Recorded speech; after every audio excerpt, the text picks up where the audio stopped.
This video we filmed whilst we were in Nashville, and using it kind of to go towards some content that we would have used at the time. So the guy I'd gone out there with, Nick Battle, and his now wife, who've done the footage, kind of done me a little DVD to show my family what went on when I was there. Looking for something I could call my own. No shoulder to cry, no kiss for my tears. Where's all the laughter that used to bring? Wanted my heart to believe everything that my head can conceive of, that all the king's faces and all the king's men. It was the first time I've been in a studio where every session player played together as like a live band, and I sang live with them, and it was all being recorded. It was, you know, amazing just to kind of think how quickly picked it up and played it so perfectly. It was an amazing experience, so talented. You think you were the first Scouser they've ever met? Possibly. Yeah, I'm not sure how well my accent was understood over in Nashville, but I had a good go. Obviously, as soon as I started from Liverpool, they loved that because some of the musicians that they, you know, admired when they were younger and growing up was the Beatles. So they were asking me, you know, is such thing as Penny Lane, as, you know, have you been to the Cavern, what's it like, it's this, and saying before, that's just stuff I grew up with that, you know, is quite normal to me, but to other people, they're in Nashville, you know. Sounds like a religion to other people. Yeah, it is, isn't it?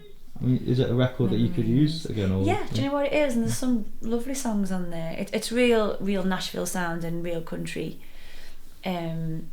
And so the stuff I've done now is a lot more pop and commercial than probably that was. But it's something that, you know, I could still go to or use again.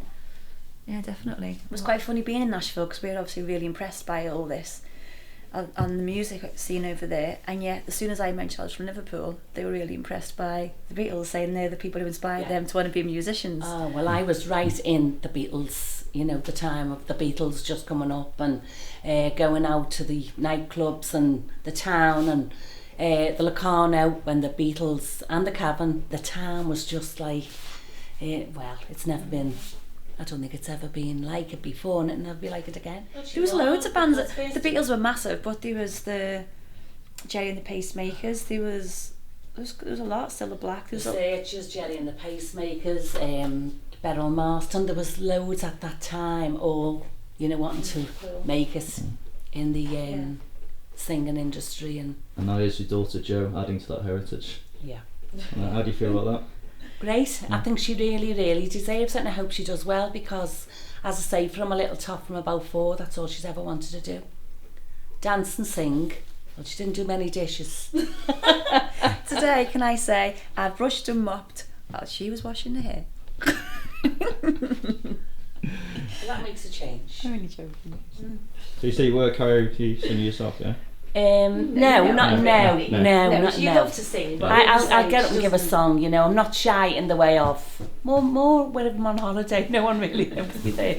But I've always sang along to all country music in the house. I used to see myself getting up on that stage in Nashville singing, although I just love country music. I think that's where you get your little bit, don't you? Yeah, a lot of people say there's that little influence. Although I enjoy listening to it, but I think it's because I was brought up listening to it. So you know, my husband liked it all, didn't he? Yeah. He was more a crooner type, Dean Martin type and all that, but he still loved the country music, didn't he, your dad? Yeah. I think that's where a lot of it come from, really. This song is Little Old Wine Drinker, which was my dad's party piece. And it's a song that whenever we hear, we all remember him, don't we? Oh, yeah. I thought he was Dino singing that. Which he sang it very well, actually. He did. He sang it very well. He did sing it really well. That will bias or anything.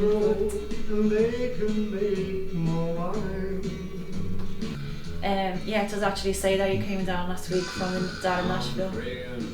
So that's a little bit, you know, all the connections to the Nashville scene. Was my dad's favourite song, I suppose. Wanted to play it in Joanne's wedding, and a couple of the family said no.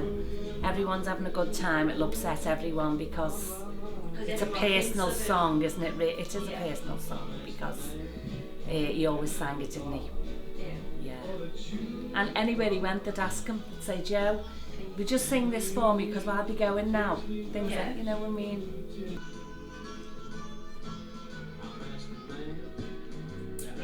He'd have loved this. He'd have been the one sitting here and I'd took the back seat. Because that was your dad, wasn't it? When they come to film me for Pop Idol and they went back to the school that I went to and they interviewed you and my dad, they were laughing then because they couldn't shut him up. Well, you know, and he loved it, didn't he? I listened to those old country songs and like you listen to the words and yet 3 cigarettes in an ashtray, you kind of think, okay, what's that? But obviously it's a song that there's someone else in the relationship, and that's what I love about the lyrics of them as well. There's always a story, but it's told in a way that's just not what you've already heard. You think modern music should learn from the past? Well, yeah. But then again, they most probably think, oh, how boring. Well, I don't think so, because I still like them. I like to think I'm modern pop, but with that kind of, real lyrics and stories behind the pop songs. So when I was probably like starting to sing and develop a style of my own, it was when like Shania Twain was massively one of the biggest female artists and Leanne Rimes was coming through, so it was kind of made country music more modern with a bit of a pop feel, and I think that's probably where I thought, actually that's something I can interpret because it was music I was brought up with but with more of a modern twist on. And yet this album, I wouldn't say I've tried to create that sound, and yet a couple of people who've listened online have left comments saying you remind me of early Shania Twain, you remind me of The Cause, and so obviously that's come through even where I was thinking I wasn't portraying that style. We also discussed earlier the song Woman, and not to go over the same territory again, but I really enjoyed what you said about that. Yeah, I think if I was like, an 18, 21 year old pop artist, I couldn't probably sing that song with any conviction, but the fact that I am a young woman, no, I am a woman, and I kind of, when I heard it, I really connected with it, and I think a lot of, well, you did as well, a lot of other females, have been in those relationships that haven't worked out, you feel you're taken for granted. You've got to actually have been there to feel it, and I think hopefully, it was convincing to me when I heard it, and hopefully I convince other people when they listen to it that that's like quite a strong song, I think, of someone of my age or history, experience. You've got to experience some of these things to sing about them as well. It's a typical song that a woman will listen to, because I think down the line a lot of people will react to that song, won't they? I think in every relationship there's been a time where you feel you're taken for granted, and that's exactly what that song's about. And there's a lot of like maybe housewives that feel like, oh, I'm at home all day cooking and cleaning and watching the kids and you take me for granted. I'm sure at some stage in a relationship most women have felt like that. It's a strong song, isn't it? Yeah, so I mean, in song. It's really meaningful. I liked it from when I first heard it, didn't I? Which is just a very much down to earth, work hard ethic of, what depends on what people call working class and those kind of stuff, but Middle England, just which kind is this of, Loose Women? No, it was. Oh, I thought it was. Say that again. So you're not Loose Women? No. Maybe we should have been, but no. Yeah. Maybe they were the regrets we didn't have it.